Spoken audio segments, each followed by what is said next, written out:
Bom, meu nome é Ana, tenho 62 anos, sou carioca, já moro aqui em São Paulo uns 39 anos, sou professora, mas não exerço mais a profissão.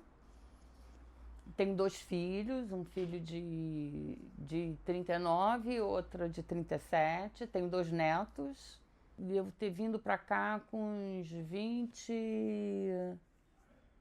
24 anos, mais ou menos, né?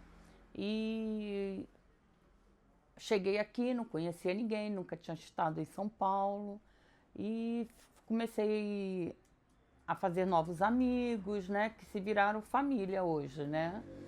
E amo a cidade também. E agora eu tô assim, cuidando de neto, porque vieram os netinhos, né? Então agora eu tô nessa vibe de cuidar de neto, ajudar a minha filha. Antigamente, assim, o que eu tinha de visão era que quando eu imaginava que eu ia chegar aos 62 anos, eu imaginava que eu já estava bem mais idosa do que agora.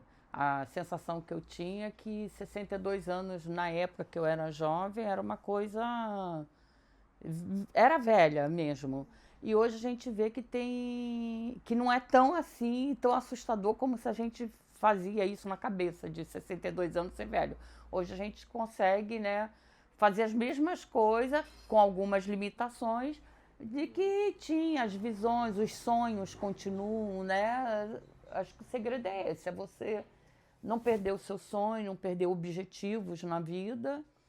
E hoje minha função em relação aos meus netos é marcar, de uma certa forma, marcar histórias, marcar presença, que um dia no futuro eles pensem, pô, minha avó fazia isso, porque eu acho que eu não tive vó, então isso também me faz ver a diferença de como me relacionar com meus netos, porque eu não tive. Então tinha aquela lembrança assim, que vó fazia bolo, vó fazia um monte de coisa que neto gosta, podia fazer tudo. Hoje eu já me vejo numa função diferente, eu não tenho que proibir meus netos, eu tenho que brigar com meus netos, mas eu quero marcar minha vida neles. Então quero deixar um sinal, quero deixar eles sempre com a lembrança, minha avó era alegre, minha avó curtia a piscina, minha avó curtia parque com a gente, minha avó me levava pro Mac, nessa vibe, né, que eu queria marcar presença com meus netos. Meu marido veio trabalhar aqui e a gente tinha realmente a vontade de sair um pouco da redoma que era morar perto da família.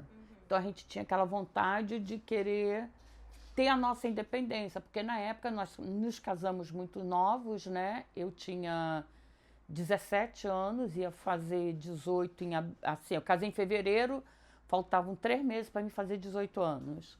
E meu marido tinha 21, também faltavam 3 meses para ele fazer 22.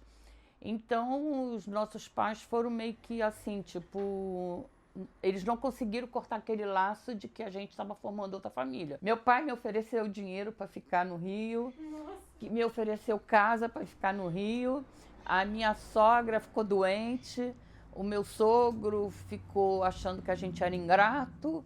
Foi assim, no início foi muito difícil. Mesmo assim a gente falou assim, vamos, vamos, vamos e viemos. No início foi maravilhoso. Uhum. Porque veio a sensação assim, a gente era dono do nosso nariz. A gente podia fazer o que queria, não tinha que dar satisfação para pai, para mãe, para sogro, para sogra. E foi maravilhoso. Depois veio aquele ônus, todos vem também uma conta a pagar. Eu não tinha uma equipe de apoio, era eu sozinha com duas crianças numa cidade que não conhecia ninguém. Então, senti muita mudança nessa questão.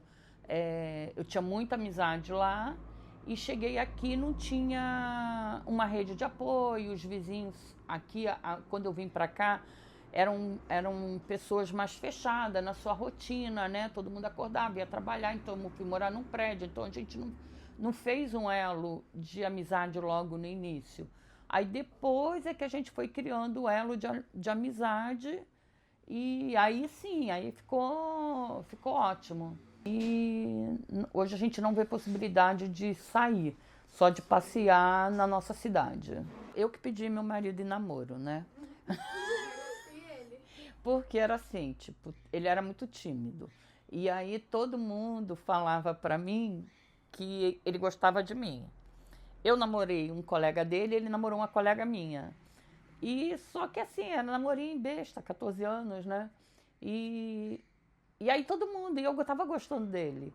Aí, só que ele nunca se manifestava. Aí um dia ele sempre ia na minha casa à noite e tal, pra gente ficar conversando, era colega, ficava na porta. Minha rua era muito residencial, então a gente ficava no portão, não tinha essa violência. E um dia eu perguntei pra ele, ó, vem cá, todo mundo fala que você gosta de mim, você não fala nada. E aí, você quer namorar comigo?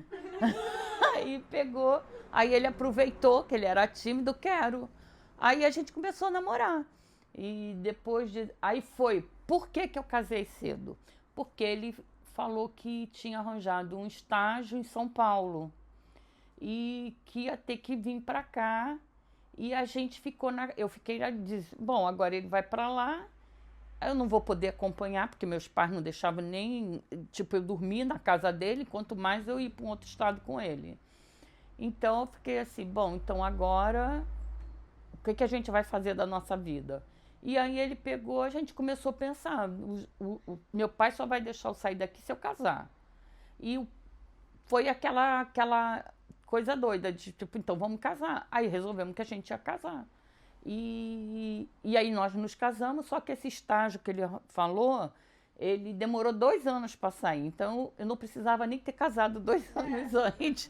Mas ele já aproveitou a deixa e a gente casou. Aí foi, crescemos juntos praticamente, porque somos 2 jovens.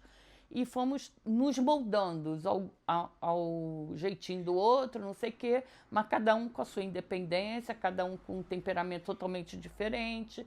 Então, claro, houve épocas que a gente brigava muito, houve épocas que a gente estava bem, como qualquer outro relacionamento. Mas hoje a gente já tem 40 e. Casei em 82, 43 anos de casado. Espero morrer pertinho dele. Conta um pouco das suas histórias.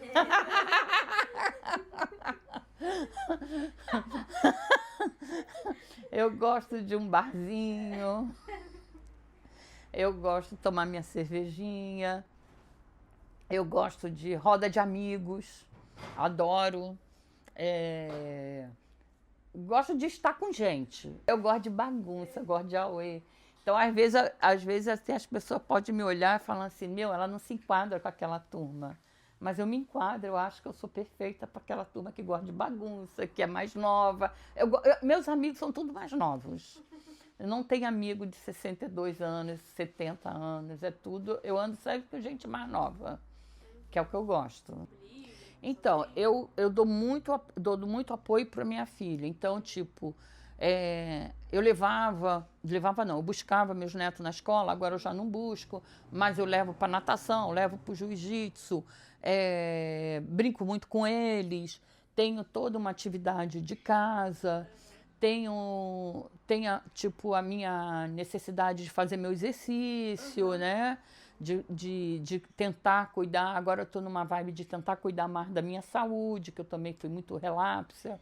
E então eu estou assim voltada agora a cuidar, porque eu vi que tem muito mais anos aí pela frente, que 60 anos não é o fim da vida, que você ainda dá para chegar aí com uma qualidade de vida mais para frente. Com isso, estou agora buscando me recompor nessa visão de cuidar da saúde. Comecei agora a academia, mas agora mesmo, tem um mês, que eu era inimiga da academia. Agora, tipo assim, vamos lá, porque eu já vi que tem que fazer musculação para você continuar andando com 80, 90 anos.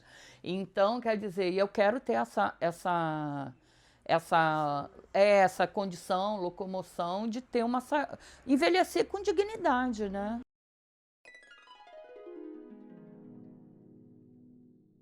Sabe que eu acho que, apesar de tudo, que falta hoje é, vamos supor, não sei se a palavra tradição é a certa.